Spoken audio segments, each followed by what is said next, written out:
Dive. We're here to get you informed, fast, on really fascinating topics. And today we're diving into something that affects so many people, Alzheimer's and dementia. Right. Medically, we usually hear about brain degeneration, maybe genetics, lifestyle factors like diabetes, hypertension, that sort of thing. That's the standard picture. But what if there's more to it, like a spiritual dimension that, science doesn't typically touch? Exactly the question. We're looking at a source today from Body and Soul Ascension Mastery. It's all about spiritual research. Yeah, the author claims years of investigating the spiritual side of these conditions using an ability to look into body energies and souls. So a very different angle. Definitely. So our mission here is to unpack these spiritual insights, try to understand this proposed soul-mind connection in cognitive decline, and maybe see if there's actionable advice. Okay, let's get into it. First, acknowledging the conventional view is important. For sure. Physical brain changes, plaques, tangles, those risk factors we mentioned, that's the baseline most of us know. But this spiritual perspective comes in and says, well, medical science obviously can't pinpoint the spiritual root. That's quite a claim. So how does this source propose to find that root? It comes down to their method years of research, using this ability, as they say, to look into body energies and souls. It's about accessing information beyond the physical senses. Okay, so non-physical origins for physical symptoms. Let's break that down. To even start, we need their definition of the soul. Right, and it's specific. They say it's not just energy, but pure consciousness with a certain level of awareness. That distinction seems key. Consciousness and awareness, and they talk about different levels, right? Dimensions. Yeah, that's quite interesting. They mentioned 3D awareness, which they say is like the average for most people, maybe 90% of humanity. Okay. But then there are higher levels, 4D vibrations, even up to 7D, which they link to the 7th chakra level. For anyone unfamiliar, chakras are often seen as energy centers. So higher awareness, higher vibration, and this soul, this consciousness, it needs a way to interact with our world. Exactly. The body is described as a complex energy construct. It's the soul's instrument, basically, to interact and experiment with the world's energies. An instrument for experimenting. What kind of experiments? What's the goal? Well, the source suggests the soul comes in with a plan for major life lessons to go through. Life lessons. Like what? They give examples like exploring envy or greed or deep selfishness, but also altruism, things like that. The body is the classroom for these lessons. Okay.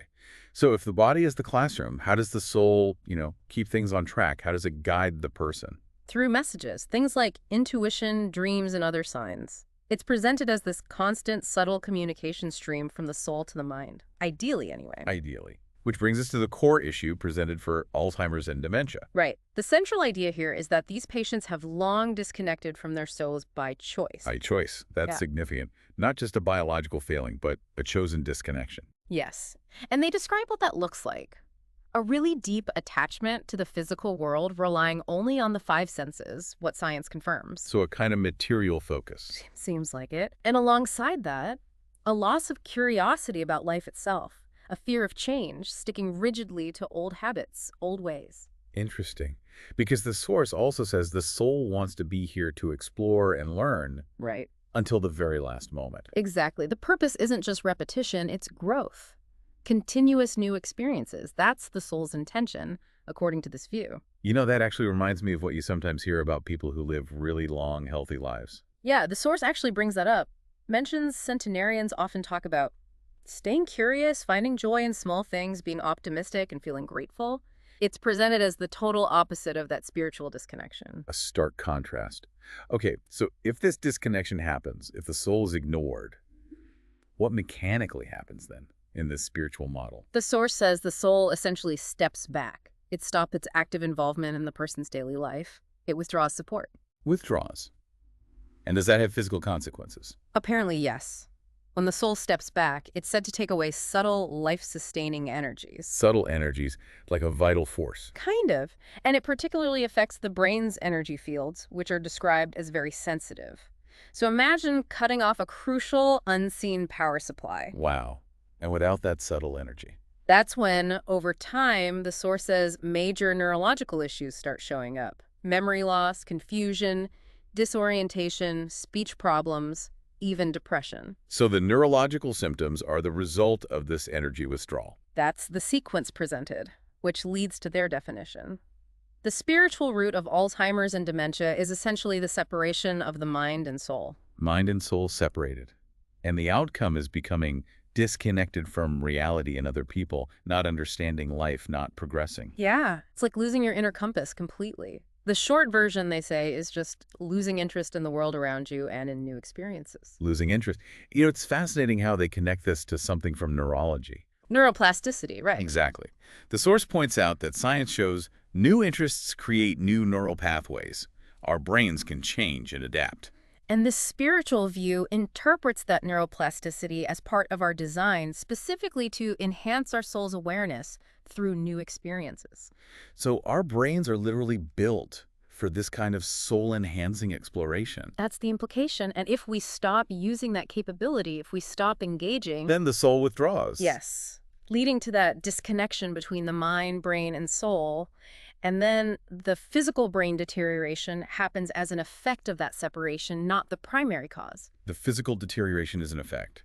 That really flips the common understanding, It does, and it leads to this quite powerful framing of dementia. which is That it's like the soul's protest for being ignored, a protest for not fulfilling its purpose, learning, experiencing, raising the awareness. soul's protest. Wow. So not just a disease, but a kind of spiritual consequence, Yeah. a wake-up call. That seems to be the perspective, yeah, a very Yeah. profound way to look at it.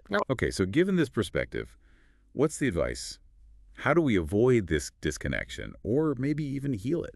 Well, the core message is always remember that losing this connection is the root issue. Keep that front and center. And reaffirming who we are. Exactly. Reminding yourself.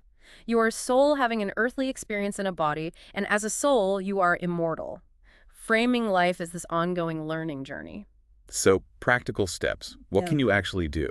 The source lists quite a few things. Stay curious about the world. That seems paramount. Curious. Like how? Traveling. Could be big things, could be small. Trying new food, like you said earlier, taking a different route, asking deeper questions, anything that sparks novelty. Okay, what else? Embrace changes and challenges. Don't fear them. Be humble, be open, laugh often. That's a nice one. Yeah, laughter's good. Anything else? Try not to get too sucked into fear from mass media. Always be open to learning new things, no matter your age. Stay positive, even through difficulties. Yes, stay positive even in pain. Show care and love to others. And finally, embracing spirituality in general is highlighted as helpful for mental well-being. It sounds like a recipe for just living fully, really. It does, doesn't it? And the promise is, if you follow this kind of path, your soul will stay closely connected to your body, offering full support. Keeping you aware, curious, connected to life. Right to the end. That's the idea presented. So wrapping this up, what we've explored today is this really unconventional view. It suggests that beyond the medical side of Alzheimer's and dementia, there's this crucial link between mind and soul. Yeah, and that keeping that link strong through curiosity, openness, and engagement with life is fundamental, not just for spiritual health, but potentially for cognitive health, too. It definitely gives you something to think about. Considering that idea of the soul's protest, maybe ask yourself, what's one small new thing, one little curiosity you could follow today, just to nurture that connection? A great takeaway question. And if this specific spiritual perspective resonates with you and you want to explore more, the source site, Body and Soul Ascension Mastery, does offer things like readings, belief work, and a spiritual school aimed at raising that body and soul awareness. Food for thought, certainly. Thanks for unpacking that with us. Absolutely. It's a fascinating perspective to consider.